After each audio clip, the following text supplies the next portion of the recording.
सक्रियता श्रेणी। और वीडियो पे लाइक सब्सक्राइब शेयर कर देना। अगर लाइक सब्सक्राइब शेयर ना करते हो तो वीडियो देखना मत, ठीक है। अब तो समय ऊपर होता है श्रेणी में के, पोटेशियम। फिर होता है Na, सोडियम। फिर होता है आपका Ca, कैल्शियम। फिर होता है आपका Mg, मैग्नीशियम। फिर आपका होता है Al, एल्युमिनियम।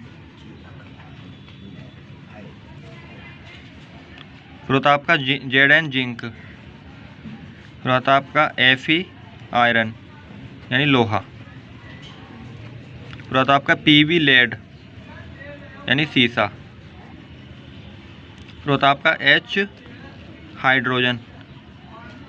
फिर होता है आपका Cu, कॉपर। और Hg, मरकरी। Hg, silver. और Au, गोल्ड। अब दो ध्यान से, सबसे ऊपर कौन है? के। जो सबसे ऊपर होता है ना वो सबसे ज़्यादा ताकतवर होता है, यानी क्या होता है? सबसे ज़्यादा ताकतवर होता है। वो इन सबसे इनके योगी छीन सकता है बड़े प्यार से। अब देखो, सब छोड़ा लोहा। लोहा इन सबसे ज़्यादा ताकतवर है, यानी लोहा इन सबसे योगी छीन सकता है, इनसे नहीं छीन सकता। और ये सब लोहे से योगी छीन सकते हैं। मतलब कहना क्या है, ये Fe है। जो Fe होगा ना, इन तत्वों के साथ जो आगे लबड़, उनसे अभिक्रिया नहीं कर पाएगा। Fe खाली अभिक्रिया किनसे करेगा? इन तत्वों के साथ आए लबड़ से करेगा। आई समझ नहीं? यहाँ देखो, जैसे कि हम बताता हूँ, देता हूँ उदाहरण आपको एक बढ़िया सा। यहाँ देखो, जैसे हमारे पास CuSO4 है प्लस Fe और AMgSO4 है प्लस Fe। अब देखो आ गए, देखो Fe जो है, Fe Cu से ऊपर है, हाँ ऊपर है, तो Fe Cu से इसका योगी छीन लेगा, यानी इसको खुद आ जाएगा FeSO4 और Cu चारों को अकेला कर दिया। यानी इसके बाद Cu के पास एक घड़ी थी, Fe ने ताकतवर ने छीन ली इससे। अब देखो MgSO4 प्लस Fe, जब देखना Mg Fe से नीचे या ऊपर है? Mg जो है Fe से ऊपर है, तो Fe जो इससे ये नहीं छीन पाएगा क्योंकि यह ताकतवर है, तो अभिक्रिया होगी नहीं। क्यों? यहाँ पे अभिक्रिया नहीं होगी। समझ में आ गया? आ गया। यानी जो तत्व इससे नीचे है उससे तो छीन लेगा, जो ऊपर है उससे नहीं छीन पाएगा। ऐसी H है, जो तत्व S से नीचे हैं, H उनसे अभिक्रिया ना कर पाएगा, यानी अभिक्रिया कर लेगा। जो ऊपर है उनसे अभिक्रिया ना कर पाएगा। ऐसी Fe था, Fe अपने से नीचे वाले के साथ जो योगी का उनसे योगी छीन लेगा, क्योंकि उनसे ताकतवर है, ऊपर वाले से नहीं छीन सकता। ऐसी Cu है, Cu इन सबसे तो योगी छीन लेगा, लेकिन इनसे नहीं कोई अभिक्रिया ना कर पाएगा। आपकी समझ में आ गई अभिक्रिया? अब देखते हैं सारे उदाहरण इसके और सारे सवाल। CuSO4 से Fe अभिक्रिया करेगा ना करेगा? देखो जो वो होता है ना, Fe होता है, वो CuSO4 तो ऊपर होता है। देखो Fe जो है, Fe CuSO4 तो ऊपर है, अभिक्रिया हो जाएगी, तो Fe इससे इसकी योगी छीन लेगा, छीन लिया, Cu बचा। अब देखो पेन लिखना कहता है पेपर में, Cu सक्रियता ना Fe सक्रियता श्रेणी में Cu से ऊपर है तो यह अधिक क्रियाशील है, जो Cu से SO4 को छीन लेगा। आगे समझ में? ठीक है। अब यहाँ देखो, FeSO4 की क्रिया कैसे करानी है? Cu से करानी है, कोई अभिक्रिया नहीं होगी। क्यों? जो है ना, ये तो Fe, ये तो Fe Cu से ऊपर है, तो Cu कम ताकतवर है, तो Cu कम ताकतवर होने की वजह से इससे ये छीन लेगा, ना छीन पाएगा ना। आगे समझ में? तो Fe Cu से ऊपर है, तो Cu Fe से SO4 नहीं छीन सकता, तो ये अभिक्रिया नहीं होगी। ठीक है। अब देखो आगे, यहाँ लिख रहा, सक्रियता श्रेणी के आधार पर व्याख्या कीजिए कि क्यों कॉपर तनु सल्फ्यूरिक अम्ल में घुलकर हाइड्रोजन गैस मुक्त नहीं करता है। देखो Cu की क्रिया किससे करानी है हमें? सल्फ्यूरिक अम्ल से। Cu की क्रिया किससे करानी है? सल्फ्यूरिक अम्ल से क्रिया करानी है, कोई भी क्रिया ना होगी। तो क्यों नहीं होगी? सक्रियता श्रेणी में हाइड्रोजन कॉपर से ऊपर है, तो CuH2SO4 से SO4 विस्थापित नहीं कर सकता, क्योंकि Cu से ये छीनना है, लेकिन Cu नीचे आवे कम ताकतवर है, तो इसे न छीन पाया तो अभिक्रिया ना होगी। आगे समझ में आ गई होगी। देखो ये अब ध्यान देखो, CuSO4 के जलीय विलयन में लोहे की छड़ डालने पर विलयन का नीला रंग धीरे धीरे क्यों गायब हो जाता है। देखो Cu के इसमें विलयन डालना है Fe छड़। देखो CuSO4 में डाल दिया Fe की छड़, तो Fe अगर Fe कौन है ज़्यादा ताकतवर, छीन लेगा, छीन लिया। देखो सक्रियता श्रेणी में Fe Cu से ऊपर है, तो Fe CO4 से SO4 विस्थापित कर देगा। और CuSO4 का नीला रंग, देखो CuSO4 का रंग कैसा होता है आपका, नीला रंग होता है।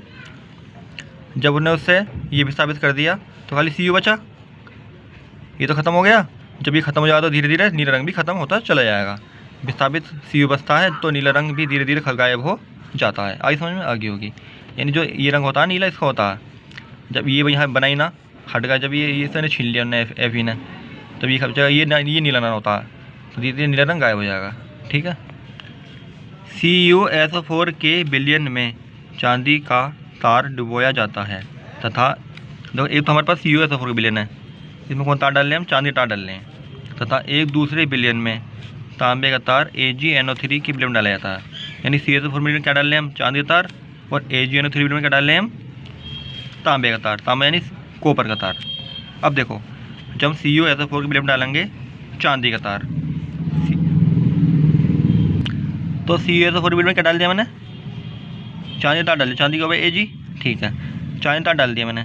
जो चांदी हो है ना CuSO4 से नीचे होकर है श्रेणी में, चांदी इससे अभिक्रिया ना कर पाएगी ना, इसको जब चांदी इसे न छीन पाएगी इसको तो अभिक्रिया होगी ना।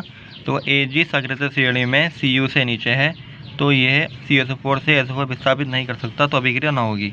अब देखो आ गए कौन सी है, अब AgNO3 डालना, कौन सा कागज तार डालना, कॉपर का। देखो AgNO3 में कॉपर तार डालना। अब देखो Cu तो कॉपर से ऊपर है, Cu कॉपर, चांदी से ऊपर है, आराम से छीन लेगा, जो छीन भी लिया। सक्रिय श्रेणी में Cu Ag से ऊपर है, तो यह CuSO4 से NO3 विस्थापित कर देता है। आई समझ में, यानी अभिक्रिया हो जाएगी। क्या होता है जब कॉपर की छड़ को सिल्वर नाइट्रेट के विलयन में डालते हैं। देखो कॉपर है, कहाँ डाल रहे हैं, सिल्वर नाइट्रेट विलयन में डाल दिया।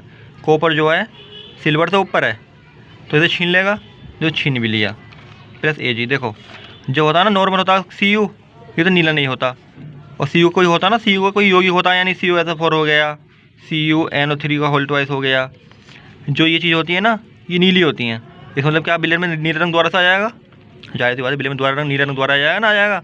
तो सिल्वर नाइट्रेट के विलयन में Cu डालने पर विलयन का नीला रंग हो जाता है। आगे समझ में आ गई होगी। तो इस पर देना बड़ा ध्यान से, ध्यान देना, ये बहुत इंपॉर्टेंट है। पूछो क्यों। तो क्या होता है जब कॉपर को सांद्र सल्फ्यूरिक अम्ल के साथ गर्म करते हैं। जो कॉपर होता है ना, कॉपर H2SO4 से नीचे होता है, तो अभिक्रिया तो होगी ना, लेकिन बस यही एक ऐसी अभिक्रिया। अब देखो ये नॉर्मल अभिक्रिया होती, यदि इसको हम गर्म ना करें, यदि हम इसे गर्म ना करेंगे तो ये अभिक्रिया ना होगी, क्योंकि ये ना कॉपर H2 इससे H2 से इससे कॉपर हाइड्रोजन से नीचे होता है, तो अभिक्रिया ना होगी नॉर्मल कंडीशन में। क्या कह रहा, गर्म करने पर, जब ये गर्म करेगा ना तो अभिक्रिया हो जाएगी। बस इस समय को ध्यान रखना, ये ध्यान रखना गर्म हो रही है ना हो रही है। यदि गर्म ना हो रही हो तो अभिक्रिया ना होगी। मुझे कैसे, देखो ऐसे, यहाँ देखो सक्रियता श्रेणी के आधार पर व्याख्या करो कि कॉपर सल्फ्यूरिक अम्ल में घुलकर हाइड्रोजन मुक्त करता है नहीं करता है। देखो गर्म नहीं हो रही, सेम अभिक्रिया, गर्म नहीं हो रही तो अभिक्रिया भी नहीं हो रही।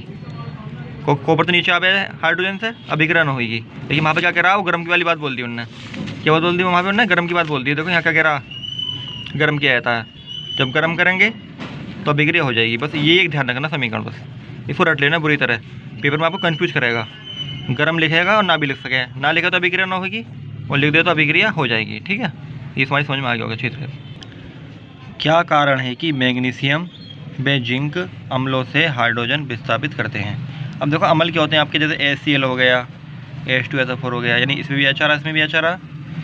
देखो ये जो है ना Mg और Zn, Mg और जिंक, ये सक्रिय श्रेणी में हाइड्रोजन से ऊपर होते हैं, तो अभिक्रिया हो जाएगी।